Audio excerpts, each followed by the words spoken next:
नमस्कार दोस्तों, स्वागत है आपका द ग्राउंड रिपोर्ट में। मैं हूं समीर आत्मज मिश्र। ज्योतिष पीठ के शंकराचार्य स्वामी अभिमुक्तेश्वरानंद सरस्वती के खिलाफ सरकार की लड़ाई इस हद तक चली जाएगी, ये सोचकर बड़ी हैरानी हो रही है।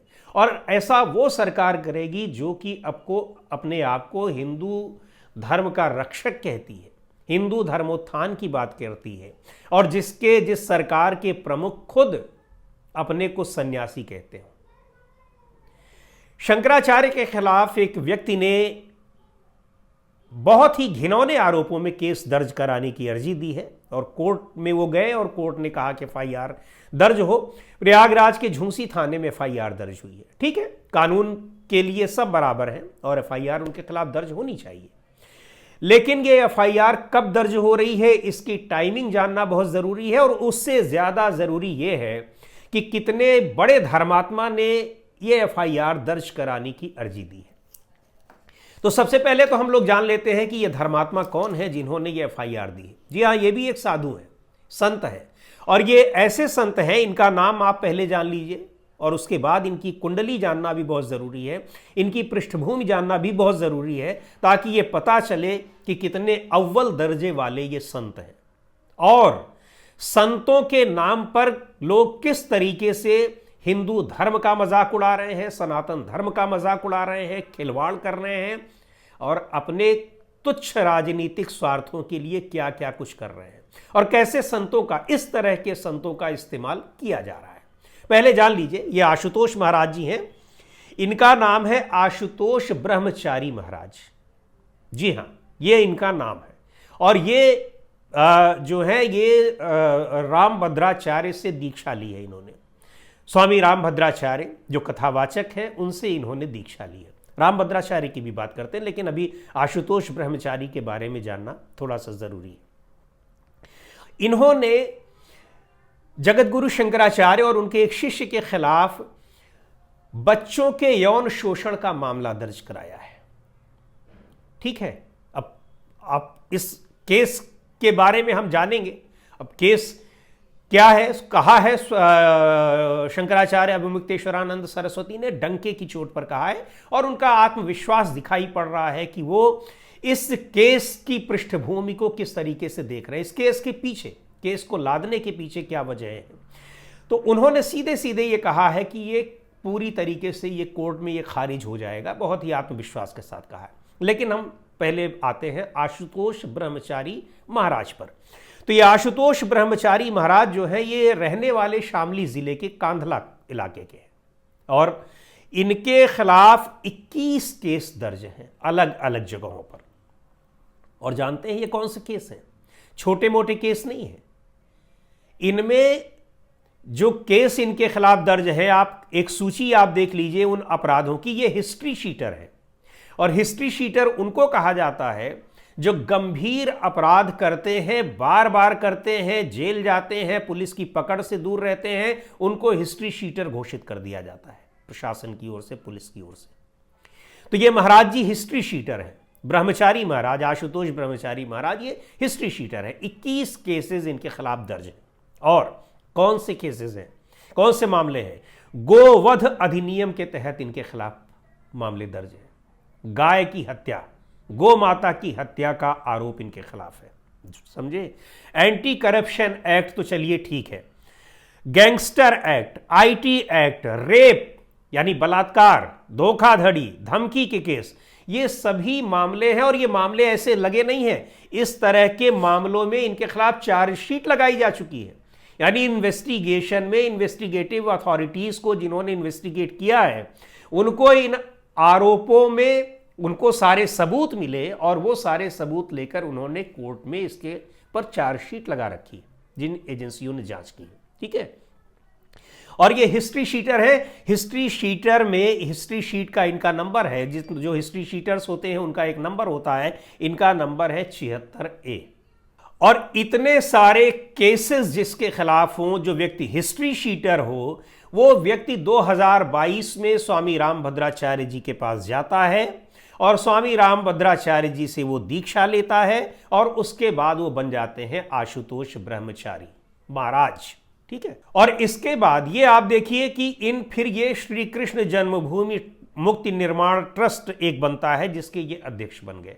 अब इन्होंने स्वामी अभिमुक्तेश्वरानंद सरस्वती और उनके एक शिष्य हैं मुकुंदानंद और 2-3 अन्य लोगों के खिलाफ इन्होंने पॉक्सो एक्ट के तहत केस दर्ज कराया है। तो अब ये सवाल ये है कि स्वामी अभिमुक्तेश्वरानंद सरस्वती ने अगर इस तरह के अपराधों में लिप्त हैं वो, तो अब कोर्ट तय करेगा कि वो अपराध में लिप्त है या नहीं है, क्योंकि ये हम और आप नहीं तय कर सकते हैं। स्वामी जी जो आशुतोष ब्रह्मचारी महाराज उनके तमाम सबूतों के आधार पर अगर कोर्ट में अपनी दलीलें पेश करेंगे, वो क्या होगा क्या नहीं होगा ये कोर्ट तय करेगा। लेकिन एक बात बड़ी महत्वपूर्ण है कि आशुतोष महाराज को ये सारी चीज़ें पता थीं, तो इसके पहले वो स्वामी अभिमुक्तेश्वरानंद सरस्वती के खिलाफ क्यों नहीं गए कोर्ट में? कोर्ट में जाने से पहले ही उन्होंने कभी क्यों झूसी प्रयागराज के झूसी थाने में जाकर उन्होंने क्यों नहीं केस दर्ज करा दिया? अगर ये सारी चीजें, चूंकि ये पिछले 1 महीने का डेवलपमेंट तो है नहीं, जो शोषण की बात वो कर रहे हैं, जो घिनौने आरोप वो शंकराचार्य जी पर लगा रहे हैं, वो अभी तो हुआ नहीं है। इसका मतलब ये पहले का केस है, तो पहले वो क्यों नहीं गए हैं? अब कोर्ट ने FIR दर्ज कराने के आदेश दिए तो कोर्ट को भी ये पूछ लेना चाहिए था, लेकिन कोर्ट ने जो भी किया है, FIR दर्ज हुई है तो जाहिर सी बात है कि अब उसकी जांच भी होगी, मामला कोर्ट में जाएगा। शंकराचार्य भी अपना पक्ष रखेंगे, उन्होंने मीडिया में भी अपना पक्ष रखा है, लेकिन वो जाने को तैयार है और कह रहे हैं कि हम कोर्ट में मामला आएगा तो सारा दूध का दूध पानी का पानी हो जाएगा। लेकिन सबसे बड़ा सवाल ये है कि आशुतोष ब्रह्मचारी साहब का रिकॉर्ड, उनका क्या रिकॉर्ड है? ये एक हिस्ट्री शीटर जाकर शंकराचार्य के खिलाफ इतने घिनौने आरोपों में मुकदमा दर्ज करा रहा है। और ये इसकी टाइमिंग क्या है? जो हमने शुरू में आपसे कहा कि इसकी टाइमिंग क्या है, तो टाइमिंग आप देख लीजिए कि जब वो सरकार की आलोचना कर रहे हैं, सरकार के खिलाफ हैं, और उत्तर प्रदेश के मुख्यमंत्री सीधे तौर पर इसको अपनी प्रतिष्ठा का प्रश्न बना चुके हैं कि वो शंकराचार्य को कितना अपमानित कर दें, कितने घिनौने आरोप उनके ऊपर लगा दें, किस तरीके से उनको ये दिखा दें लोगों के सामने कि वो फर्जी शंकराचार्य हैं और वो इस तरह के उनके ऊपर आरोप लगे हैं, उस लेवल पर वो उतर आए हैं। और ये इस तरह के अपराधियों को आगे बढ़ाया जा रहा है क्योंकि इनको जानबूझकर इनको इस तरीके से आगे बढ़ाया जा रहा है कि इनको सरकार का संरक्षण मिलता रहेगा। ये सब सरकार के संरक्षण में पड़ने वाले लोग भी हैं। आप ये देखिए कि ये कहने को तो संत हैं और सरकार की प्रशंसा नहीं, सरकार की चापलूसी में ये कितने निचले स्तर तक चले जाते हैं, ये किसी से बातें छिपी नहीं है। कि टाइमिंग ये है कि जब शंकराचार्य को लेकर सरकार इतनी हमलावर है तो ये सारी चीजें इस तरीके से उनके खिलाफ आरोप लाए जा रहे हैं। ये सीधे दिखा रहा है कि ये सत्ता का दुरुपयोग कैसे किया जाता है। आपने कहानियों में, फिल्मों में देखा होगा कि किसी व्यक्ति को अगर पकड़ लिया गया और उससे खुन्नस निकालनी है पुलिस के कर्मियों की, पुलिस के अफसरों की या सरकार की, तो उसके पास कोई 2-4 चीजें, 2 पैकेट डाल दिए जाएंगे और उसके बाद उसको उस तरीके से नशीली चीजों के अपराध में पकड़ा दिया जाएगा, फिर केस चलता रहेगा। देखा ही होगा। लेकिन वही कोशिश यहां भी हो रही है। तो इसी को कहते हैं सत्ता का दुरुपयोग, कि सत्ता का अहंकार आपको कितने निचले स्तर तक ले जाकर छोड़ाता है, ये दिखाई पड़ रहा है। अब जो कुछ होगा अब वो तो कोर्ट के ऊपर है, लेकिन ये दिखा रहा है कि सत्ता का अहंकार आपको कहां तक ले जाएगा। पर मामला ये है कि ये यहीं खत्म नहीं हो रहा है। ये ऐसी चीज है जिसमें उत्तर प्रदेश के मुख्यमंत्री योगी आदित्यनाथ इस कदर उलझ गए हैं कि अब वो चाह कर भी नहीं निकल सकते हैं। वो केवल शंकराचार्य अभिमुक्तेश्वरानंद सरस्वती पर हमला नहीं कर रहे हैं, वो उस सनातन धर्म की परंपरा पर हमला कर रहे हैं, उस संस्था पर हमला कर रहे हैं जिस संस्था ने सनातन धर्म को बचाने का और सनातन धर्म को पुनर्स्थापित करने का प्रयास किया था आज से 1000 साल पहले। वो शंकराचार्य पर और चूंकि इस मामले में जितने भी बाकी 3 अन्य शंकराचार्य हैं वो सबके सब स्वामी अभिमुक्तेश्वरानंद सरस्वती के साथ खड़े हैं। तो अब शंकराचार्य पर आप अचानक, जब आप के साथ उनकी अदावत है या आप उनसे विरोध करने पर, दुश्मनी लेने पर उतर आए हैं, तो आप इस तरह के घिनौने आरोप उनके ऊपर लगा दे रहे हैं। पर सबको ये मालूम है, अच्छा, दूसरी बात यह कि आप तो इतने इस स्तर पर जा रहे हैं, इतने घिनौने आरोप लगा रहे हैं, शंकराचार्य को राक्षस बता दे रहे हैं, कालनेमी बता दे रहे हैं, फर्जी बता दे रहे हैं, बाकी और कोई नहीं बता रहा है। और यहां तक कि आपकी अपनी सरकार के 2 डिप्टी सीएम हैं, उनको पूज्य कह रहे हैं और आपकी इन गतिविधियों को कह रहे हैं कि यह महापाप है जो कुछ शंकराचार्य के साथ या उनके शिष्यों के साथ किया गया है। तो ये राजनीति में अगर आपको सत्ता मिल जाती है तो आप किस तरीके से अपने विरोधियों को रौंदने के लिए, अपने विरोधियों को अपदस्थ करने के लिए, परास्त करने के लिए उस तंत्र का कितना दुरुपयोग करते हैं, ये उसका चरम स्तर दिखाई पड़ रहा है। और यहां तो ये कि व्यक्तिगत स्तर पर एक बात समझ में भी आती है, यहां आप धर्म के एक जो शीर्ष संस्था है उसके शीर्ष पर बैठे व्यक्ति के साथ ये कर रहे हैं। ये कितना घिनौना अपराध है।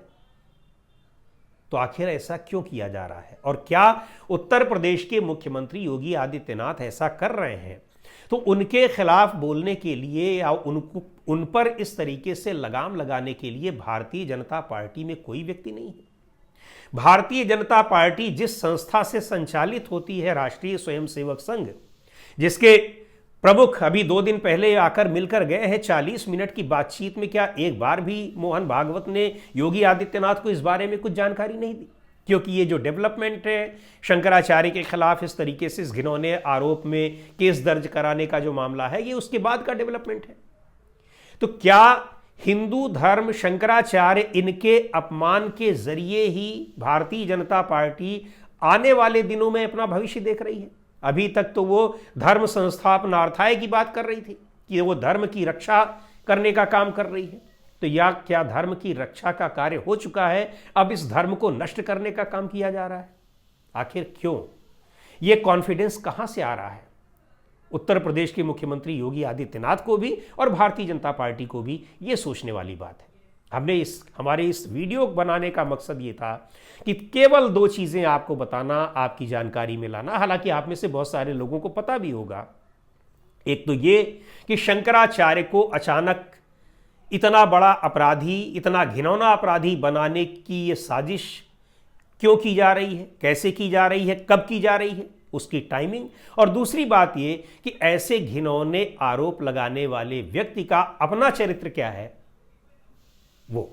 ये दोनों चीजें बताने का हमारा मकसद था इस वीडियो के जरिए। बाकी तय करना आपका काम है और शंकराचार्य इस घिनौने अपराध में दोषी हैं नहीं हैं, वो तय करने का काम कोर्ट का है। आज की वीडियो में इतना ही। अगले वीडियो में फिर मिलेंगे एक नए विषय के साथ, एक नए मुद्दे के साथ। द ग्राउंड रिपोर्ट के यूट्यूब चैनल को आपने अब तक सब्सक्राइब न किया हो तो ज़रूर कर लें। हमारे वीडियोज़ को लाइक करें, शेयर करें और अपने सुझाव भी हमें ज़रूर भेजें।